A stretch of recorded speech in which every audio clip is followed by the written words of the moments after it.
You are listening to the Schoberg and Tibelius podcast, where our attorneys discuss key issues that affect the decisions you make in regard to your business, your family, and your estate. Each episode will provide important information from highly skilled legal professionals who are dedicated to helping you achieve your business and personal goals. Please know this podcast does not create an attorney-client relationship between Schoberg and Tibelius and its attorneys with the viewer-listener. The information provided herein is general and is not to be interpreted as legal advice in regard to any unique case or issue.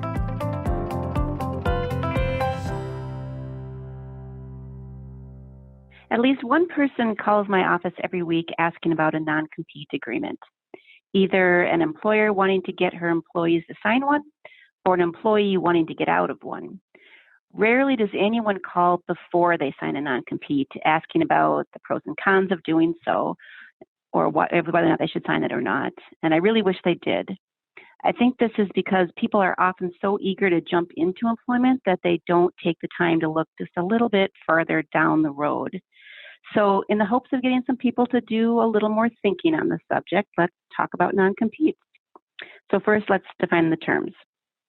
A non-compete is related to, but not the same as a non-solicitation or a non-disclosure agreement. A non-solicitation means you agree not to contact your employer's employees and or your employer's customers after you leave. A non-disclosure means you won't disclose your employer's confidential information to your new employer. But neither of these limit your ability to find new work.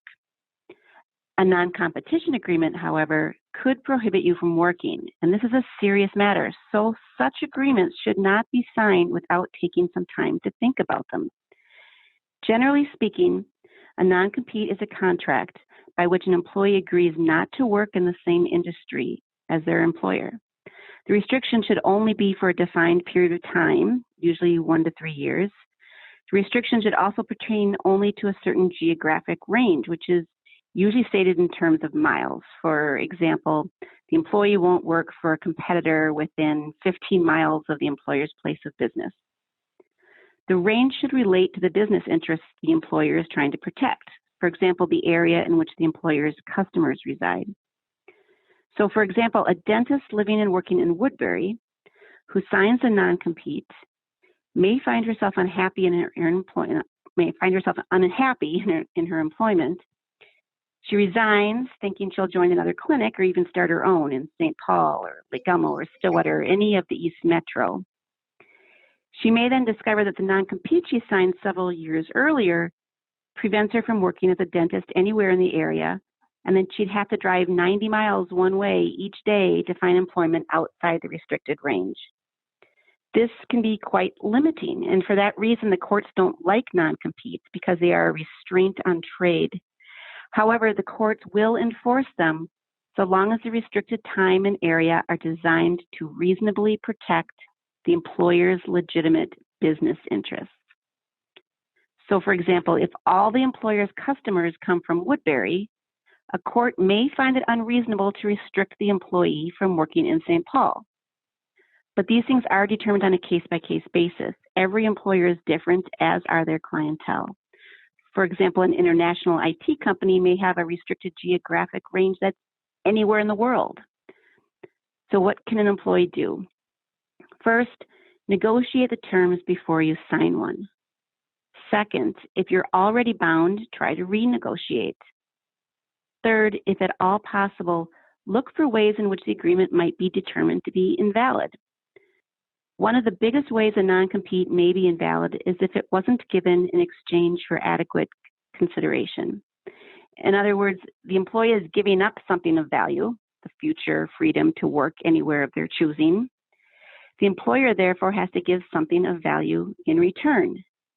If you signed a non-compete immediately upon hire, your job is the consideration.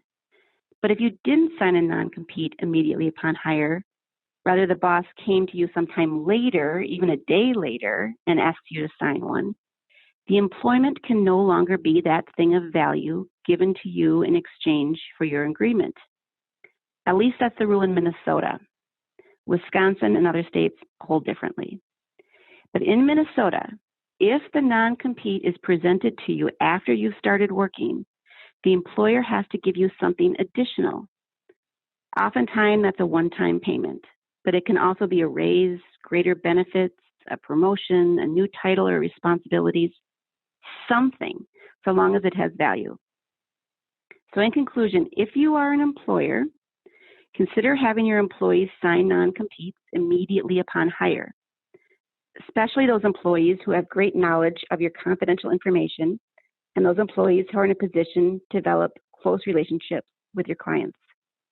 Employees, if you are presented with a non-compete or an employment agreement that contains a non-compete, read it, understand it, and don't sign anything without first considering whether the terms are reasonable to the job you are accepting and your prospects for future work. I hope you found this information helpful. When you are searching for legal insight to guide life's important decisions, the highly trained attorneys at Schoberg & Tibelius are here to help. Call us at 651-738-3433 and follow us on our Facebook page at Schoberg Tibelius to get notified about our most recent podcast episodes. See you next time.